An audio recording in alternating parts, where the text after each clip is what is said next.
Good morning, everybody. Orange J here with another Etheria restart video, and today we are going to talk about the most impactful equipable thing in Etheria restart, and that's shells. The little friends that follow you into battle. They'll cast an ability for you. They'll give you flat stats. They'll give you passive effects, and they'll give you matrix effects. They do so much. Now, what we're not going to talk about in this video is all the different shells out there, because there's a bunch of them. By my count, there are already 35 different shells in this game of varying abilities and rarity levels and all of that. If you want to look through them, see what you like, you can go to Pridewin. You can sort by rarity level. You can sort by like a healer or a striker. You can come over there and mess with that. That's not what we're going to do in this video. I'm going to tell you how shells work, how leveling up impacts them. We're going to talk about the RNG, just kind of get you going on the right track so you know what shells to use on whichever character you like, because surprise, surprise, which shell you use completely depends on the character and gear they are equipping, that they all kind of work together. Okay, first of all, let me walk you through where to find shells. You're going to farm them in Grim Pursuit. Now I'm going to knock my camera off the screen here. There are right now 10 bosses in Grim Pursuit. That's already up from some of the beta tests, so count on more of these and more shells being added later. The easiest bosses drop your blue and purple rarity shells, all the way up to your hardest bosses that drop your red rarity, which are the best ones. These are going to give you the most stats, the most substats, the most passives, the better abilities, all of that. So obviously, as you progress the game, you will get better shells with some like mid-tier yellowish ones kind of hanging out in the middle. So that's where you get these things. Now, let's walk through what a shell does, because it's not super obvious, or at least there's so much going on that I think some folks might have a bit of a hard time parsing it early on. So notice that Leon here has this little friend hanging out over her left shoulder. If we click on shell, we'll zoom in on the little friend. This guy is giving her so much. He is giving her, on the bottom of the screen, 9 matrix effects. Now, 9 matrix effects is top tier. This is something you will get sometimes on this like mythic rare tier, red tier rarity, but not all of them are going to come with 9 of these. Some of them will come with like only 2 sets and maybe a 3 and a 2. You'll barely ever get 3, 3, 3. It's a rare drop. This is the best kind of situation, is to get 9 different of these, but it's possible that's the best looking one. It also gives you basic attributes up here in the top right. So 35, 41 flat HP, 218 flat attack, these flat stats that it gives you. And this is a place where you can find some speed. Speed tuning in this game, big deal. Go fast, go in the right order. You can get speed from your little guys here. It's going to give you passive effects. The 3 passive effects currently equipped on this guy, and you can change these. I'll show you that later. Surge is going to give her 30% HP, Shadow Dash is going to give her 19 more speed, and Dauntless is going to decrease the damage that Leon takes by 7%. Very impactful, but we're not done.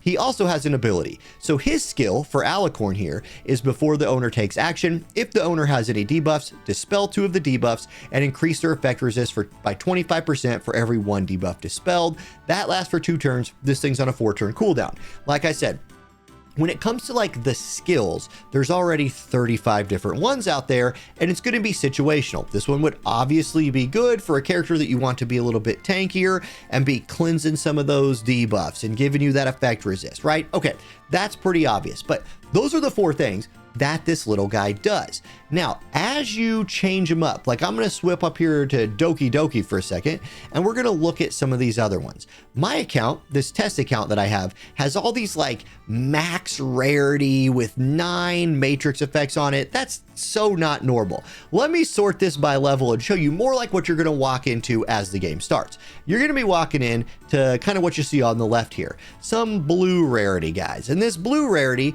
only has 2 onslaught on him. That's not too bad. And in the early game, one of the things you're really going to want to do with your shells is look for drops that have these matrix effects that go with your gear. Like if you're trying to build Wellspring, go through your guys here, like look at this purple guy. This is a really good drop for a purple rarity. It has 2 unbreakable and 3 cure. So if I was playing the game and I was building a person with a cure set on him, right? I wanted that HP up and healing effect up. oh man, if I got a purple drop that had Cure 3, that's really going to help me push to that 8 Cure tier to get that 10% HP and healing effect up. So those are the kind of things you're looking at in the early and early mid game, is can I get some good matrix effects on these? And the matrix effects are different. Like each one of these different shells has a pool from which they will pull matrix effects from, but it's not all of them. So like the star person here, you can go to Pridewind and look this up. Star will only have certain matrix effects that will drop on it. And sometimes, like if you look at this next one, it'll only get like 1 in the cure, or you'll get nothing in the second slot and only 2 swift rush. It just depends. Like look at the variation here between even just these purple tier ones. So let's take this one here. Say you get this one to drop and you want to put them on a character that's going to take advantage of Cure. The skill you're going to get is before the owner takes action, reduce their next skill's cooldown by 1. That's pretty good. So say you throw this on your healer. All right, now let's start leveling it up. I'm going to start pumping levels. As you pump levels, notice that the flat stats go up. That's not surprising. So as I get to level 10, the flat stats go up. If I want to go beyond level 10, I will have to consume another dupe. So I'm going to consume that other dupe we had to ascend this thing to make it be able to go to level 20. Boom, ascend. There we go. Shell ascended, and we unlocked the passive effect. We got amplification, increase this animus's attack by 60. So you're like, oh man, you know, I have this thing on a healer. Amplification's not really what I wanted. In the early game, who cares? Don't even worry about it. Like, maybe once you get to the mid game, but definitely once you get to the late game, messing with these passives is something you're going to want to do. Let me show you. Let me show you on a higher rarity one. So let's take Fortismo here.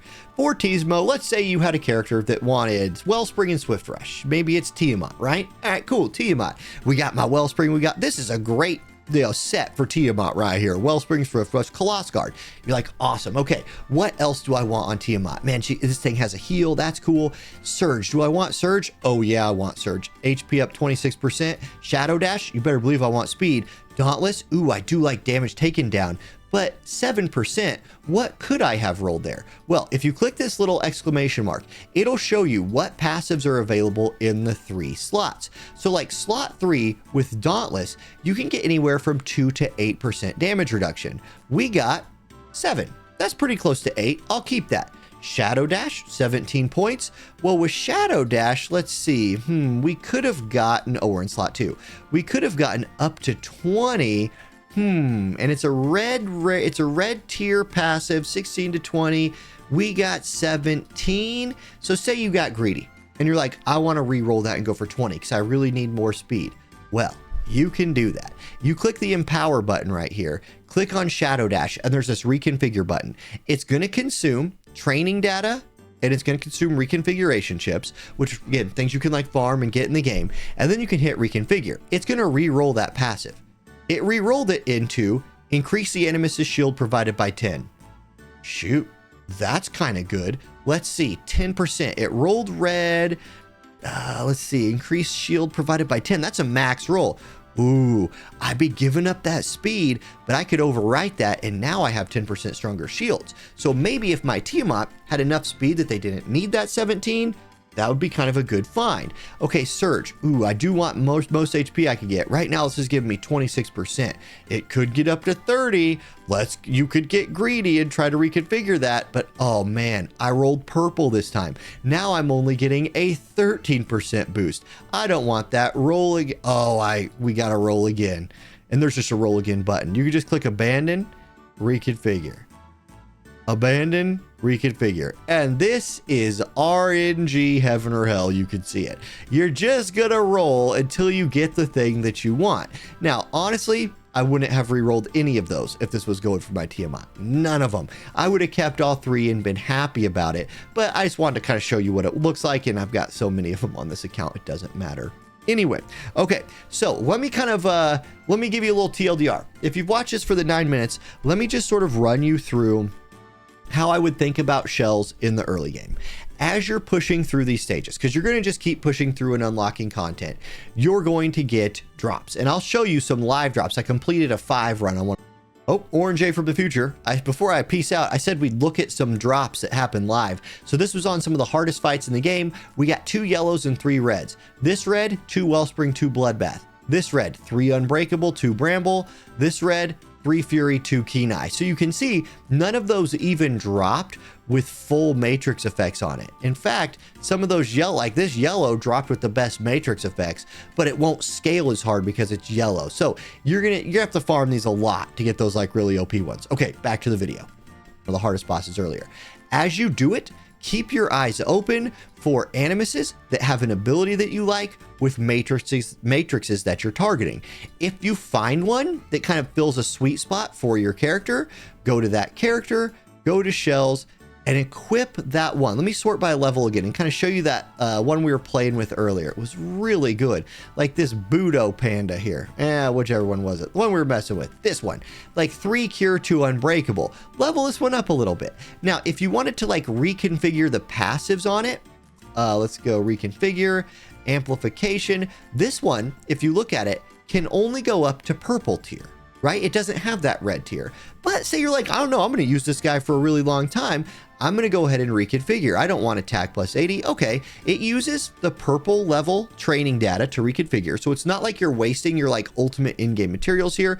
You could throw a reconfigure or 2 at this, but again, you risk just running in to garbage, right? I'll take the defense instead of the attack. There we go. Now it's a little better. Level this thing up, unlock the second passive. That's how you handle the early and the mid game. As you get into the late game and you get insane ones to drop like this, look for ones that have maximum matrix effects, then try to match those matrix effects to the characters that want them, and then hope to RN Jesus that you get some good rolls up here on these passives. And if you have to re-roll, go for it. Good luck. So these guys are massively impactful. Character guides, most character guides that you're going to see for this game will include things like which shells characters are going to like. I'm going to try to include those in all my guides. Most guides at this point, though, are just focused on the early game. Late game, I mean, a lot of those shells are brand new, guys. Like some of this stuff is being added all the time. So that's how shells work in this game.